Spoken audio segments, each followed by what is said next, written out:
Hi, I'm Alan R. This is Motor Matters, your favorite channel for everything motoring, the latest, the greatest, the newest, and the best.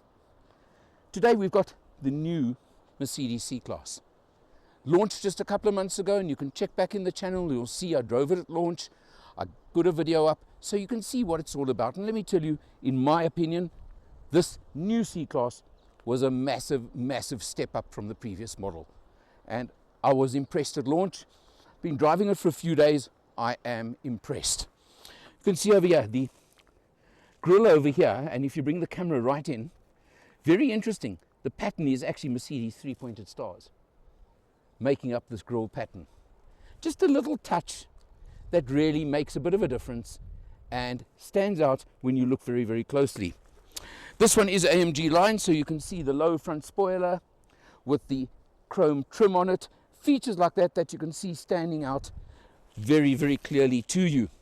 LED high performance headlights, as they call them, auto high beam that dips automatically when a car approaches, so you've got what they call intelligent headlighting. Features like that on the car as well. 19-inch wheels over here, and just look at these mags. They look the part as far as I'm concerned. AMG mags, there you go, the AMG logo legend over there. So it's got the look. As far as I'm concerned, a friend of mine commented he doesn't like the front end.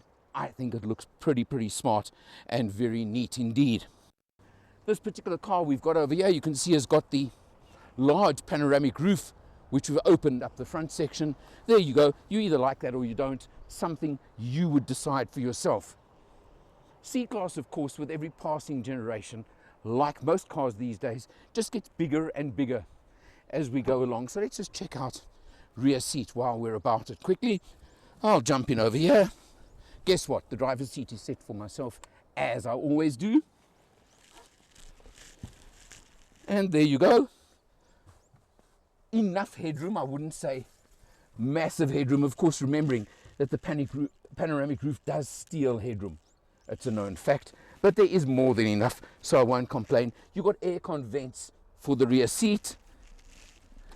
But something that I'm kind of looking for, and I think missing, is I don't see a USB for the rear seat. A little feature, but I think I would have liked it. But legroom is very, very good, as you can see here. Look at this. I'm very, very comfortable in the rear of this car. Interesting that the seat trim is a suede and leather combination on this car for the fans of not using leather, because obviously the suede is much grippier, holds you better when you are, if you want to drive the car in a bit of anger and a bit faster. But of course, those are things only you can decide. Door closes with a typical Mercedes thunk, doesn't it? Come around to the rear of the car, and you'll see you've obviously got LED lights at the rear over here. And look at those two mean exhausts in the back over there. They are mean looking, they say it all, they tell you all. Pop open the boot, and it certainly is deep going that way. So it may not be deep in height, but you've got a lot of space going that way. And you do have a feature over here. Look here, there's a little button over here. If I flip this, there goes the back seat backrest. So you can extend the load area right through, drop the other side of the seat as well if you want, 2/3, 1/3, as you would expect standard these days. Something, of course, I do not like on any car these days is the fact that there's no spare wheel. But I suppose I've got to live with it. Run flat tires are the order of the day. You've got a compressor in one of those bags if you do have a problem on the road. You know I had a problem with the last C-Class I had. But let's not go there right now. Nice lip spoiler on the boot as well. Interestingly, you may have noticed I had to close the boot myself. No little push button automated feature on the boot closing. Terrible hard work, wasn't it? We are in the C220 diesel right now. Remember, they only launched two models, the 200 petrol, 220 diesel. This one's powered by a 2-litre 4-cylinder turbodiesel motor with Mercedes EQ electric assistance added in as well. So for certain circumstances, you get a little bit of extra assistance. You're looking at 160 kilowatts and 440 Newton meters of torque. That's a lot. And this car is a wonderful, wonderful cruiser. And that's obviously where it'll really come into its element. Let's check it out on the road. Let's check it out inside. On the road, and we're on a really, really bad, bumpy piece of road here, I can tell you. But this car is smooth, it's comfortable, it handles well. It does everything you would ask of it. There, I took it, as you can see, a bit sharper. And the acceleration is really good as well from this turbo diesel engine. So just overall, it fits the bill of a luxury sedan. I think that's the point. And it really, the C-Class has got bigger, as I said earlier, as we've gone along over the years. The E-Class used to be the one. Well, the C has taken its place as far as I'm concerned. It just is a good experience all around, and it's the kind of car I would certainly be proud to own and drive on a day-to-day basis. I repeat my only complaint about this car. Well, I've got two real complaints on this car. Number one is that silly stalk for the gears. And number two has got to be the fact that I can't afford to buy one for myself. And I wish I could, because I would really, really enjoy this car for myself, that's for sure, and owning this car. But what can I do? I just have to enjoy getting them on test.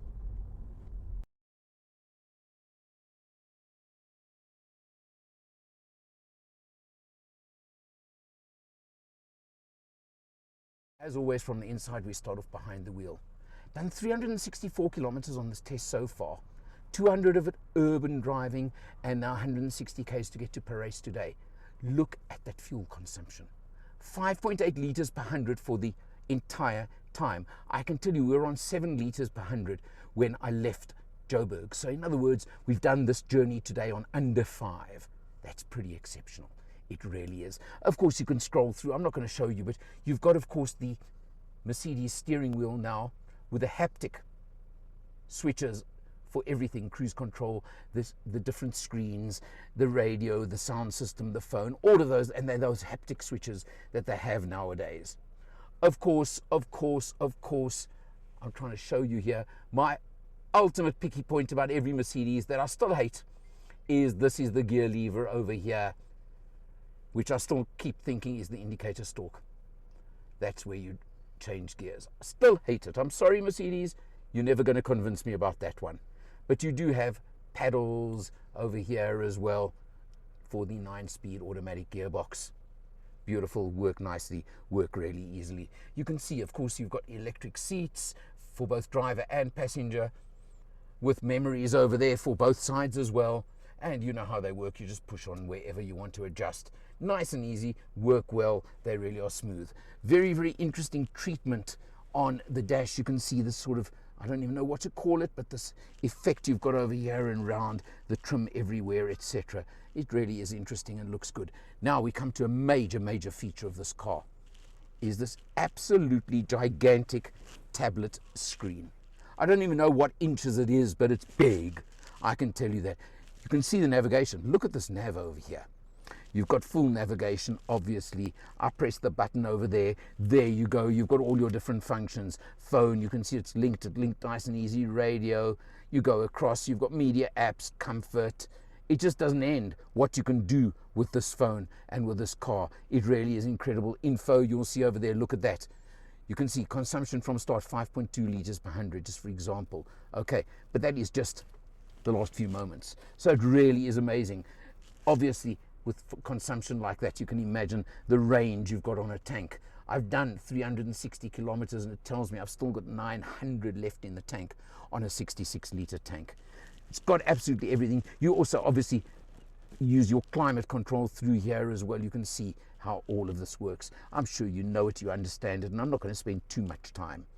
You come down below, you can see you've got your dynamic button over there. Interestingly enough, I haven't even touched it on this test, but for example, you can change the car, eco, comfort, sport, and even your sport plus, sorry, the individual. So you've got eco, comfort, sport, and individual. I've actually just left this car in comfort the whole time, but it sets everything. You can see it sets your suspension, even your steering, for example. Let's just press that again, and you can see what all you can change, how it matches the ESP function, etc., etc. So you can set them, the steering weight, things like that, and you can individualize it all, which is really, really nice. You've got your other buttons over here, just where along the way as well, but they're pretty simple, straightforward. One of the features of having that dreaded stalk for the gear shift instead of over here on the center is look how it frees up space for you. And that is a nice feature. And you've got lots of features here. You've got an inductive charging pad under there. You've got a USB over there. You've got another place for your phone here. You've got cup holders, and you can very neatly close that as well if you want. Nice and neat, as you can see. And then you've also got under the armrest and another 2 USBs inside there as well. So that's what caters obviously for front and rear seat, that you don't need the others. And interesting, even when I left my phone in this slot here, not in the on the inductive charging pad, when I switched off the car, it actually told me to check that I had left my phone there. So there you go. Talk about a smart car, I suppose, don't you? And of course, it has got the dreaded "Hey Mercedes." How may I help you? The M-Bucks, as they call it. Close the sunroof. I'm sorry. Can you say that again, please? Close the sunroof. I'm closing the sunroof. And there you go. You can see massive panoramic roof on this car. Didn't catch it the first time for some reason, but you can change various functions. You know how M-Bucks works. Not going to say too much more about it, but I think you get the message. And it's features like that that make this car exceptionally comfortable to drive. Auto, everything, as I mentioned, headlights, dipping, high beams, etc. You obviously pay a price for that. But as C-classes go, I think it's pretty competitive. The base price for this model is 950,000 Rand. Watch your box ticking, as I always tell you, to see what it's going to cost you at the end of the day for a car you're driving. But where do you get this power combination and economy on a car like this? A comfortable executive sedan. Difficult to find. And I think that makes a very, very big difference overall. So, it's up to you which one you think you would like if you're going to buy a executive sedan. A 3 Series BMW, a C-Class Mercedes, a Lexus. Those are all there and you know all of them. It's up to you which one you want. But if you're in this market, check this one out. And this is just the baby engine-wise. There certainly are others coming soon. Check them out for yourself. For Motor Matters, I'm Eleanor.